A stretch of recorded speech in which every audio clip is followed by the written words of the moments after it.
माशाल्लाह से ये है हमारी खीर की फाइनल लुक।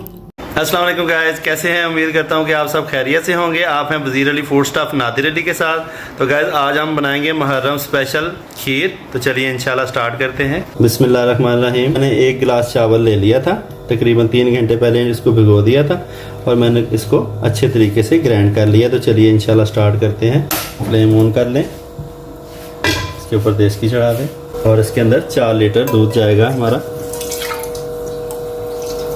ये 2, ये 3। जब भी आप खीर बनाएं कोशिश करें कि डब्बे वाले दूध की बनाएं, वो ज़्यादा मज़ेदार बनती है। ठीक, और ये 4 लीटर तो हमारा गर्म हो रहा है। तो अब इसके अंदर हम ये 4 इलायचियाँ ऐड कर देंगे इसके अंदर।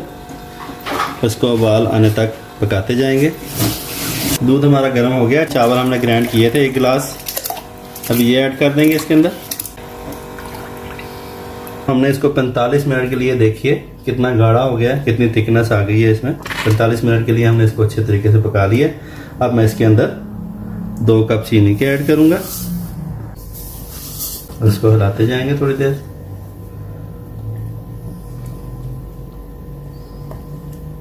तकरीबन 1 से 1.5 मिनट इसको हिलाएंगे। फिर उसके बाद हम इसके अंदर सूखा दूध शामिल करेंगे। इस खीर में गाढ़ापन और टेस्ट लाने के लिए अब आधे कप पानी में हम 2 कप सूखे दूध के ऐड करेंगे। ये 1 कप हो गया और ये 2 हो गया। ठीक है, और इसके अंदर जो गुठलियाँ हैं वो हमने नहीं बनने देनी। ठीक है, इसके अंदर ऐसे साथ साथ हम जो है ना चम्मच हमने हिलाते रहना। जब इसकी ज़बरदस्त किस्म की पेस्ट बन जाए तो फिर हम इसको खीर के अंदर शामिल कर देंगे। सूखा दूध हमने फेंट लिया। अब हम इसके अंदर इसको ऐड करेंगे और इसको सिर्फ 10 मिनट के लिए और पकाएंगे हल्की आंच पे। इस पोजीशन में आपने इसका चम्मच बिल्कुल नहीं रोकना, क्योंकि नीचे लग जाएगी तो फिर आपकी खीर में स्मेल आ जाएगी। आपने यहाँ पे चम्मच बिल्कुल नहीं रोकना, साथ साथ चलाते जाना है अपने चम्मच। दोस्तों मैंने 10 मिनट इसको पका लिया है सूखा दूध डाल के। ठीक है, इसके साथ बहुत सी ज़बरदस्त थिकनेस आती है, ये देखें, और सही ज़बरदस्त। आप इसकी जगह आप खोया भी डाल सकते हैं। ठीक है, अब हम इसको डिश आउट करेंगे। बिस्मिल्लाहिर्रहमानिर्रहीम। फ्लेम हमने बंद कर दिया।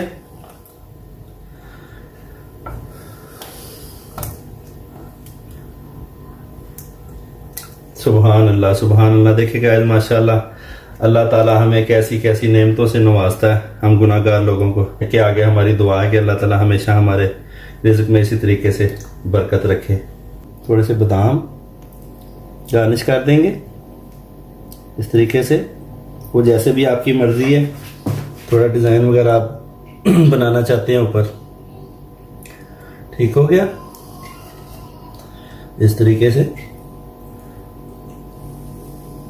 और थोड़ा सा पिस्ता डाल दें इस तरह चारों कोने में। ये देखें, ये देखें,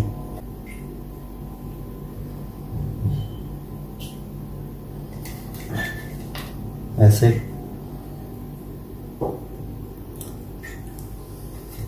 उम्मीद है इंशाल्लाह आपको मेरी खीर की ये वाली रेसिपी भी पसंद आएगी।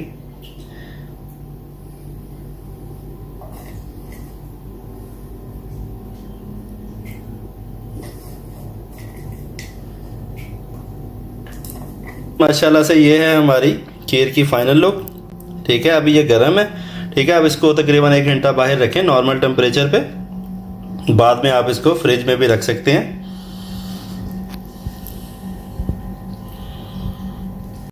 जी तो गाइस, उम्मीद करता हूँ कि आज की मुहर्रम स्पेशल खीर भी आपको बहुत ज़्यादा पसंद आई होगी। तो मेरे चैनल को सब्सक्राइब करें, लाइक करें, प्यारे प्यारे कमेंट्स करें और मुझे बताया कीजिए कमेंट्स बॉक्स में कि आप कौन सी कंट्री और कौन सी सिटी से हैं। मुझे खुशी फील होती है। और मिलते हैं इंशाल्लाह नेक्स्ट व्लॉग में नेक्स्ट रेसिपी के साथ। अल्लाह हाफिज़।